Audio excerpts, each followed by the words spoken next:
ஸ்ரீமதே ராமானுஜாய நமஹா. அனைவருக்கும் இனிய காலை வணக்கம். நாமும் ஸ்ரீமத் பாகவதத்தின் நாள் 14ல நாம இருக்கோங்க. நாமும் நேத்திக்கு என்ன சரித்திரம் பார்த்தோம் அப்படின்னா, பரீட்சித் மகாராஜா பக்தி கைகூடுவதற்கான வழிகள் என்னன்னு கேட்டாரு.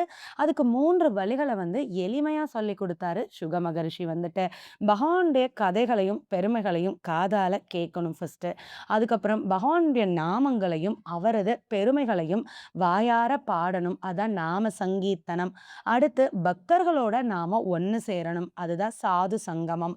இந்த 3 வழிகளையும் நாம செஞ்சோம் அப்படின்னா, நமக்கு பக்தியானது கைகூடும்.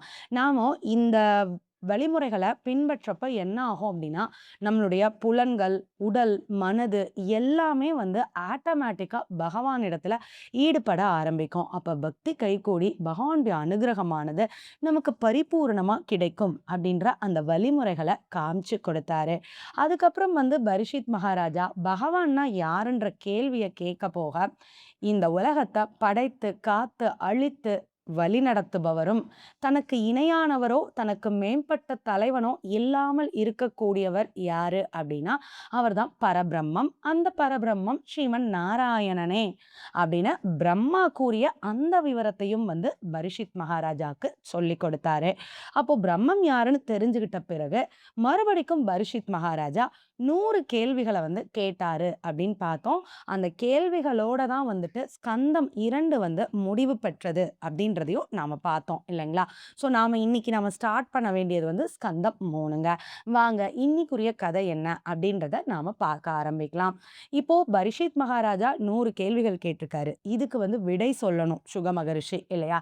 அப்ப சுக மகரிஷி என்ன சொல்றாருன்னா, மகாராஜா நீங்க கேட்ட இதே கேள்விகள தான் விதுரர் மைத்ரேயர் அப்படின்ற ரிஷி கிட்ட கேட்டு தெளிவு பெற்றிருக்கிறாரு. ஸோ அப்போ அதுக்கு மைத்ரேயர் என்னெல்லாம் விளக்கம் கொடுத்தாரோ அந்த விளக்கத்தையே நான் உங்களுக்கு சொல்லித்தரேன் அப்படின்னு சொல்றாரு சுக மகரிஷி. இந்த மைத்ரேயர் அப்படின்றவர் யாரு அப்படின்னா, பராசர மகரிஷின்னு ஒருத்தர் இருக்காரு. விஷ்ணு புராணத்தை எழுதினவரு. வியாசருக்கே தந்தைங்க. இந்த வியாசர் தான் இந்த பாகவத புராணத்தை எழுதினவர்ன்னு பார்த்தோமா, இவரோட அப்பா விஷ்ணு புராணத்தை எழுதினவர் பராசர மகரிஷி. அந்த மகரிஷியினுடைய சீடர் தான் யாரு அப்படின்னா, இந்த மைத்ரேயர் அப்படின்ற முனிவர் இந்த மைத்ரேயர்ன்ற முனிவர் கிட்ட விதுரர் உபதேசம் பெற்றிருக்கிறாராம். விதுரர் யாருன்னு நமக்கு தெரியும் இல்லைங்களா? திருதராஷ்டிரன் பாண்டுவினுடைய சகோதரர், மகாபாரதத்துல வர்றவர் இல்லையா? ஸோ அந்த விதுரர் இந்த மைத்ரேய மகரிஷி கிட்ட இந்த பரீட்சித்து கேட்ட அதே கேள்விகளை கேட்டு தெளிவு பெற்று ஞானம் அடைந்திருக்கிறாராமா. அதைத்தான் சொல்லி தரேன் அப்படின்னு சொல்றாரு. சரி, ஓகே. இப்ப எப்படி ஆரம்பிக்க போறாரு சுக மகரிஷி அப்படின்னு பார்த்தா, இத ஒரு கதையா தாங்க ஆரம்பிக்கிறாரு. இந்த கதை எங்க ஆரம்பிக்குது அப்படின்னு பார்த்தீங்கன்னா, மகாபாரதத்துல உத்தியோக பருவத்துல ஆரம்பிக்குது. உத்தியோக பருவம்ன்றது 5வது பருவம். என்ன அப்படின்னு கேட்டீங்கன்னா, இவங்க சூதாட்டத்துல தோத்தது வரைக்கும் சபா பருவத்துல வரும். அதுக்கப்புறம் காட்டுல கழிச்ச 12 வருடங்கள் வன பருவத்துல வரும். அப்புறம் 1 வருடம் அஞ்ஞான வாசம் இருப்பாங்களா, அது விராட பருவத்துல வரும். ஸோ முடிஞ்ச பிறகு எங்களுடைய பங்க தாங்க அப்படின்னு சொல்லி கேட்பாங்க. ஆனா கௌரவர்கள் தரமாட்டாங்க இல்லையா? ஸோ அதனால தூது நடக்கும். முதல்ல சமாதானமா போகலான்னு சொல்லி 2 பக்கமும் தூது நடக்கும் இல்லையா? அந்த நேரம் கிருஷ்ணர் தூது போவாரு இந்த உத்தியோக பருவத்துல. அப்போ இந்த கிருஷ்ணர் தூது போற அந்த காட்சியில இருந்து ஆரம்பிக்கிறாங்க. ஏன்னா விதுரருக்கு ரொம்ப இம்பார்ட்டன்ஸ் மகாபாரதத்துல அந்த விதுர நீதின்னு சொல்லி அவர் உபதேசிச்சிருக்கிறாரு. ஆனா கூட அவர் எப்படி பக்தி பண்ணாரு அப்படின்றதெல்லாம் ரொம்ப டீட்டெயிலா இருக்காது. ஆனா இதுல நல்ல விதுரருடைய ஞானமும் அவரோட பக்தியும் எப்படி சிறந்தது அப்படின்னு சொல்லி நல்லாவே விளக்கமா கொடுத்திருக்கிறாங்க ஸ்ரீமத் பாகவதத்துல ஸோ அப்போ இப்ப கண்ணன் இப்ப நம்ம கதைக்கு வந்துட்டோங்க. கண்ணன் இப்ப எங்க வராரு? ஹஸ்தினாபுரத்துக்கு வராரு. தூதுவனா வராரு. சரிங்களா? அப்போ தூது பேசுறதுக்கு நாள் சபைக்கு போவாரு. நாளைக்கு பேசிக்கலாம். இன்னைக்கு ஒரு நாள் ஓய்வு எடுத்துட்டு வாங்கன்னு சொல்லி அனுப்பிருவாங்க அவர. அப்போ துரியோதனன் ஏற்கனவே ஒரு பெரிய மாளிகை ஒண்ண ஏற்பாடு பண்ணி தான் வச்சிருப்பான். ஏன்னா துரியோதனனுடைய மாளிகைய காட்டிலும் துச்சாதனனுடைய மாளிகை ரொம்ப கிராண்டா இருக்குமாம். அதனால அங்க தான் கண்ணனுக்கான தங்குறக்கான எல்லா ஏற்பாடும் பண்ணியிருப்பாங்க.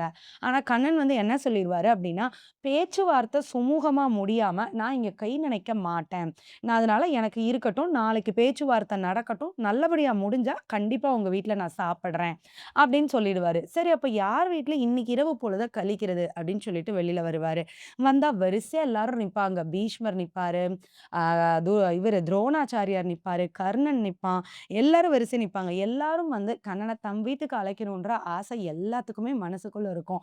அப்ப பீஷ்மர் வந்து, "கண்ணா என் வீட்டுக்கு வா" அப்படின்னு சொல்லுவாரு. "இல்ல பரவால்ல இருக்கட்டும் பிதாமகரே" அப்படின்ருவாரு.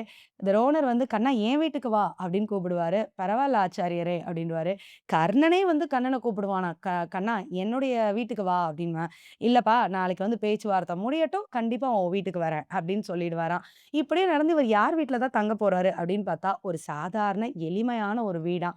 அந்த வீட பார்த்துட்டு, "இந்த வீடு எனக்கு ரொம்ப புடிச்சிருக்கு. இது யாரோட வீடு?" அப்படின்னு கேட்டாராம். அப்போ விதுரர் அந்த வீட்டு வாசல்ல நின்னவரு, "இது உன் வீடு தான் கண்ணா" அப்படின்னாராம். பார்த்தீங்களா? மற்றவங்க எல்லாரும் "என் வீட்டுக்கு வா, என் வீட்டுக்கு வான்னு" சொன்னாங்களாம். ஆனா விதுரர் மட்டும் தான், "இது உன் வீடு. நீ வந்து தங்குறக்காக தான் இருக்கு" அப்படின்னு சொன்னாராம். அந்த ஒரு வார்த்தையில கண்ணன் ஃப்ளாட்டா விழுந்துட்டாருங்க. அப்போ சரின்னு சொல்லிட்டு அப்போ விதுரருடைய பக்தி எத்தன சிறந்தது! பார்க்கும் இடமெங்கும் நீக்கமற நிறைந்துள்ள பரம்பொருள்னு பரமாத்மாவ சொல்லிடுறோம். ஆனா, ஒவ்வொரு பொருளையும் வந்து நாம நம்மளோடதுன்னு நெனைக்கிற அந்த ஒரு நினைவு இருக்குது இல்லையா? அது வந்து விதுரருக்கு இல்லவே இல்ல. அப்போ பக்தியின் உச்சத்துல அவர் எவ்ளோ தூரம் இருந்திருக்காரு அப்படின்றத இந்த இடத்துல வந்து காட்டுறாங்க. அப்ப சரி அப்படின்னு சொல்லிட்டு கண்ணனும் என்ன பண்றாரு அப்படின்னா, விதுரரோட வீட்டுக்கு தான் போய் அன்னைக்கு தங்கியிருக்காரு. அந்த சரித்திரம் நம்ம எல்லாருக்குமே தெரியும் இல்லைங்களா? கண்ணன் வந்த பதட்டத்துல என்ன செய்வாரு அப்படின்னா, அவருக்கு முதல்ல பழங்கள் கொடுக்கலாம் அப்படின்னு சொல்லிட்டு, வாழைப்பழத்த எடுத்து குடுத்தவரு, உரிச்சு, உரிச்சு, உரிச்சு பழத்த கீழ போட்டுட்டு, தோல குடுத்துக்கிட்டே இருப்பாரு. இந்த விதுரர் வந்துட்டு. அவங்க மனைவி வந்து தட்டுன பிறகு தான், அவரு சுயநினைவுக்கே வருவாரு. "ஐய்யய்யோ! என்னடா இது தப்பு பண்ணிட்டோமே!" அப்படின்னு சொல்லிட்டு, டக்குனு என்ன செய்வாரு, வாழைப்பழத்த குடுப்பாரு. அப்ப கண்ணன் வந்து என்ன சொல்லுவாரு அப்படின்னா, "நீ குடுத்த பழத்த அந்த தோல்லே எனக்கு வயிறு நெறஞ்சிடுச்சு போதுன்ருவாரு." அப்போ, "ஐயோ! கண்ணா நான் தப்பு பண்ணிட்டேனே!" அப்படின்னு வந்து விதுரர் ரொம்ப வருத்தப்படுவாரு. அப்போ கண்ணன் சொல்வாரு, "இல்ல என்ன பொருள நீ எனக்கு குடுத்தன்றது எனக்கு தேவையில்ல.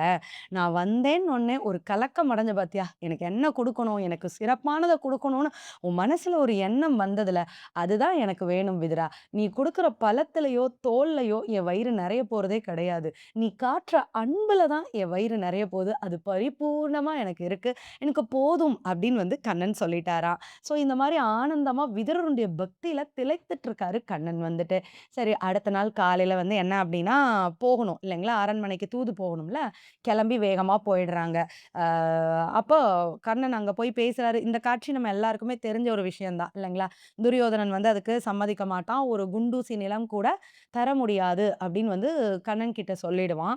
அப்போ கண்ணன பிடிக்கிறக்காகலாம் ஏற்பாடு பண்ணி அடியிலலாம் வச்சிருப்பான் இல்லையா? ஸோ கண்ணன் அந்த நேரத்துல தன்னுடைய விஸ்வரூப தரிசனத்த வந்து காட்டுவாரு அப்படின்றதையும் நாம பார்த்துருக்கோம். இந்த கதை எல்லாமே குடுத்துருக்காங்க. நம்ம ஏற்கனவே பார்த்ததுனால கொஞ்சம் நம்ம அப்படியே சுருக்கமா பார்த்துட்டே போறோம். சரிங்களா? இப்போ என்ன அப்டின்னா, விதுரருக்கு பயங்கரமான கோபம் வந்துருச்சு. எதனால அப்டின்னா, இந்த துரியோதனன் வந்து கண்ணன இவ்ளோ தூரம் அவமானப்படுத்தினது அவருக்கு தாங்கவே இல்ல. அவன் எப்பவுமே வந்து விதுரர அவமானப்படுத்துவான். ஆனா கூட அவர் வந்து செஞ்சோற்று கடனுக்காக அவன் என்ன சொன்னாலும் பரவால்லன்னு பொறுத்துட்டே போனாரு. ஆனா, தான் வழிபடக்கூடிய பகவானுக்கு ஒரு அவமானம்னோனே அவரு வெகுண்டு எழறாரு. அப்ப திருதராஷ்டிரன் கிட்ட பேசுறாரு. "அண்ணா, நான் ஏற்கனவே உங்ககிட்ட சொன்னேன். என்ன அப்டின்னா, துரியோதனன் வந்து பிறந்தப்பவே சொன்னேன். இவன் நம்ம குலத்துக்கு ஆக மாட்டான். இவன் வந்து கலிபுருஷனுடைய அம்சமா பிறந்திருக்கிறான். ஸோ, அதனால ஒரு நாட்ட காப்பாத்தணும் அப்டின்னா, ஒரு கிராமத்த இழக்கலாம். ஒரு கிராமத்த காப்பாத்தணும் அப்டின்னா, ஒரு வீட்ட இழக்கலாம். ஒரு வீட்ட காப்பாத்தணும் அப்டின்னா, அதுல உள்ள ஒரு ஆள இழக்கலாம் அப்டின்றது தர்ம சாஸ்திரத்திலே இருக்கு. ஸோ, இந்த நாடு நல்லா இருக்கணும் அப்டின்னா, நீங்க உங்க மகன வந்து தூக்கி போட்டுருங்கன்னு அன்னைக்கே நான் சொன்னேன். நீங்க வந்து கேட்கல. அதனுடைய விளைவு எப்படி வந்து நிக்குதுன்னு பாருங்க. இன்னைக்கு கண்ணனே இவன் இந்த அளவுக்கு அவமானப்படுத்தியிருக்கான். ஸோ இந்த மாதிரி போருக்கு வித்துடுறான். நாளைக்கு வந்து இந்த அஸ்தினாபுரத்துல புல் பூண்டு கூட முளைக்காது இவனால. அதனால இவன இப்பவே நீங்க கோட்டைய விட்டு வெளியேத்துங்க அப்படின்னு சொல்லிட்டு ரொம்ப கோபமா வந்து திருதராஷ்டிரன் கிட்ட பேசுறாரு. அப்ப துரியோதனன் அப்படியே பிளேட்ட மாத்திட்டான். என்ன அப்படின்னா, என்னது நான் கோட்டைய விட்டு வெளிய போணுமா? நான் எதுக்காக போகணும்? இது என் தந்தையினுடைய நாடு. நான் இங்க தான் இருப்பேன். நீங்க எங்க கிட்டயே வாங்கி சாப்பிட்டுட்டு, இங்க இருந்து எங்களுக்கு எதிராவே பேசுறீங்களா? நீங்க கோட்டைய விட்டு வெளில போங்க அப்படின்னு சொல்லிட்டு, விதுரர வந்து வெளிய அனுப்புறான். அப்போ விதுரர் வந்துட்டு விதுரர் ரொம்ப அவமானப்படுத்திர்றான். என்ன அப்படின்னா, விதுரர் வந்துட்டு ஒரு பணிப்பெண்ணுக்கு தானே பிறந்திருப்பாரு. ஸோ அந்த விஷயத்த சொல்லி சொல்லி தான் அவர எப்பவுமே வந்து குத்தி காட்டுவான் இந்த துரியோதனன் வந்து. அதே மாரி அன்னைக்கு ரொம்ப உச்சமா பேசிட்டான். அவர் மனசு ரொம்ப ஒடிஞ்சு போயிட்டாரு. இனிமேலும் இந்த இடத்துல இருக்கிறதுக்கு எனக்கு வந்து மனசு வந்து ஒப்பாது அப்படின்னு சொல்லிட்டு கண்ணன் ஆக்சுவலி கிளம்பி போயிருவாரு. கண்ணன் கிளம்பி போன பிறகு இவரும் என்ன செய்றாரு அப்படின்னா, அவருடைய வில்ல எடுத்து ஹஸ்தினாபுர கோட்டை வாசல்ல வந்து வைக்கிறாரு. வச்சுட்டு நான் வந்து இந்த குரு சண்டை தான் போட போறீங்கன்னு முடிவாயிடுச்சு. ஏன்னா கண்ணன் அத டிக்ளேர் பண்ணிட்டு தான் கிளம்பியிருப்பாரு. ஸோ அப்போ சண்டை தான் நீங்க முடிவான்னு பண்ணிட்டீங்க. ஸோ என்னால வந்து இந்த குலம் அழியறதெல்லாம் பார்க்க முடியாது. ஸோ அதனால நான் வந்து இந்த சண்டையிலலாம் கலந்துக்க போறது கிடையாது. நான் வந்து தீர்த்த யாத்திரை போக போறேன் அப்படின்னு வந்து சொல்லிடுறாரு. சொல்லிட்டு தன்னுடைய வில்ல வந்து அங்க வச்சுட்டு அங்கருந்து கிளம்பி போயிடுறாரு. அதுக்கப்புறம் என்ன செய்றாரு அப்படின்னா, விதுரர் வந்துட்டு அவர் இவரும் மந்திரி மந்திரி தானே ஹஸ்தினாபுரத்துக்கு இல்லைங்களா? ஸோ அப்போ அந்த பதவி எல்லாத்தையும் துறந்துட்டு ஒரு சாதாரண தபஸ்விய போல ஆயிடுறாரு. அதுக்கப்புறம் வந்து ஃபுல்லா வந்து திவ்ய தேசங்கள் தோறும் வந்து போறாரு. மதுரா, பிருந்தாவனம், கோவர்தனகிரி, யமுனை, கங்கை அதாவது எங்கெல்லாம் கண்ணனுடைய திருவடி பாதங்கள் பட்டதோ, அது எல்லா இடத்துக்கும் வந்து போறாரு. அப்படி போயிட்டே இருக்கிறப்போ என்ன ஆகுது அப்படின்னா, இவரு உணவின்றி ரொம்ப ஒரு தவ வாழ்க்கையில தான் இருக்காரு. மர உரி தரிச்சிருக்கிறாரு. இவருடைய உருவமே வந்து கம்ப்ளீட்டா மாறி போச்சாம். இவருக்கு தெரிஞ்சவங்க கூட இவர அடையாளமே காண முடியாத அளவுக்கு அவ்ளோ மெலிந்த தோற்றத்தோட வந்து விதுரர் வந்து ஆயிட்டாரு. அதுக்கப்புறம் என்ன செய்றாரு அப்படின்னு பார்த்தா, ஆ ஒரு கோவிலுக்கு போறாரு. அந்த கோவில்ல மேல வந்து ஒரு சுதர்சன சக்கரத்த வந்து அங்க வந்து வச்சிருந்தாங்களாம். அத பார்த்த உடனே அவருக்கு கண்ணனுடைய நினைவு வந்துருச்சாம். ஆஹா! சக்கரம் இருக்கு. நம்ம கண்ணன் இருக்கிற இடத்த நோக்கி நம்ம போகணுமே! அப்படின்னு சொல்லிட்டு என்ன செய்றாரு, யமுனை ஆற்றங்கரைக்கு நம்ம போகலாம் அப்படின்னு சொல்லிட்டு போறாரு. ஆ போயிட்டுருக்கிறப்போ, எதிர்த்து வந்து இன்னொருத்தர் வரத பார்க்குறாரு. பார்த்த உடனேவே தெரிஞ்சிருச்சு, இவரும் ஒரு பரம பக்தர். ஏன்னா, விதுரர் வந்து கண்ணனினுடைய பரம பக்தர். எதிர்த்து ஒருத்தர் வராரு. அவரும் கண்ணனுடைய பரம பக்தரா தான் இருக்காரு. அவர் யாரு அப்படின்னு பார்த்தா, அவர் தான் வந்து உத்தவர். உத்தவர் வந்து யாரு அப்படின்னா, பிறந்ததுலருந்து கண்ணன் கூடவே வந்து இருந்தவரு. அவருமே பார்க்கறதுக்கு கண்ணன் போலவே தான் இருப்பாராம். அவர் குழந்தையில இருந்தே கண்ணன தவிர வேற எதுவுமே கிடையாது. அவர் விளையாட்டு பொருள் கூட கண்ணனுடைய உருவ பொம்மைய தான் வச்சு விளையாடுவாராம். அந்த அளவுக்கு கண்ணன் மேல பக்தி கொண்டவர் தான் வந்து யாரு அப்படின்னா வந்து, இந்த உத்தவர். அப்போ 2 பேரும் ஒருத்தர் ஒருத்தர் சந்திச்சுக்கிறாங்க. 2 பேரும் வந்து கிருஷ்ண பக்தர்கள் இல்லையா? கிருஷ்ண பக்தர்கள் ஒண்ணு சேர்ந்தா அந்த அலாதியான இன்பத்துக்கு ஈடே கிடையாது. அந்த அளவு 2 பேரும் வந்து பரிமாறிக்கிடுவாங்க. கிருஷ்ண அனுபவத்த வந்துட்டு. ஸோ அந்த மாரி 2 பேரும் ஒருத்தருக்கு ஒருத்தர் கட்டி பிடிக்கிறாங்க. அப்படியே அவங்களுக்குள்ள இனம் புரியாத ஒரு அன்பு வந்து மலருது. ஏன்னா 2 பேத்தையும் இணைக்கிறது பகவானாச்சே. சென்டர்ல கண்ணன்ல நிக்கிறாரு. ஸோ அப்போ 2 பேரும் வந்து ஒருத்தர ஒருத்தர் அப்படியே ரொம்ப ஆசுவாசப்படுத்திக்கிறாங்க. சரி ஓகே அப்படின்னு சொல்லிட்டு உட்காந்த உடனே விதுரருக்கு ரொம்ப ஒரு மாரி படபடன்னு ஆயிருது உத்தவர பார்த்தோனே. ஏன்னா உத்தவர் வந்து கண்ணனுடைய நெருக்கமான நண்பர். கண்ணன விட்டு எப்பவுமே பிரிய மாட்டாரு அப்படின்றதுனால, இவர் ஏற்கனவே அந்த சக்கரத்த பார்த்து கண்ணன் நினைவு வந்து தான் அங்க வந்திருக்கிறாரு இல்லைங்களா? ஸோ அப்போ கண்ணன பத்தி நெறைய கேட்கணுன்ற ஆசை அவருக்கு அதிகமாகுது. 2 விஷயத்த வந்து தெரிஞ்சுக்கணும்னு விதுரர் வந்து நினைக்கிறாரு. என்ன அப்படின்னா, 1 கண்ணன் எப்படி இருக்காரு? துவாரகையில உள்ளவங்கலாம் எப்படி இருக்காங்கன்றத தெரிஞ்சுக்கணும். இன்னொன்னு இவர் ஹஸ்தினாபுரத்த விட்டு கிளம்பி வந்து ரொம்ப நாள் ஆயிடுச்சு. ஸோ அங்க போர் நடந்துச்சா? என்ன ஆச்சு? யார் ஜெயிச்சா? யார் தோத்தா?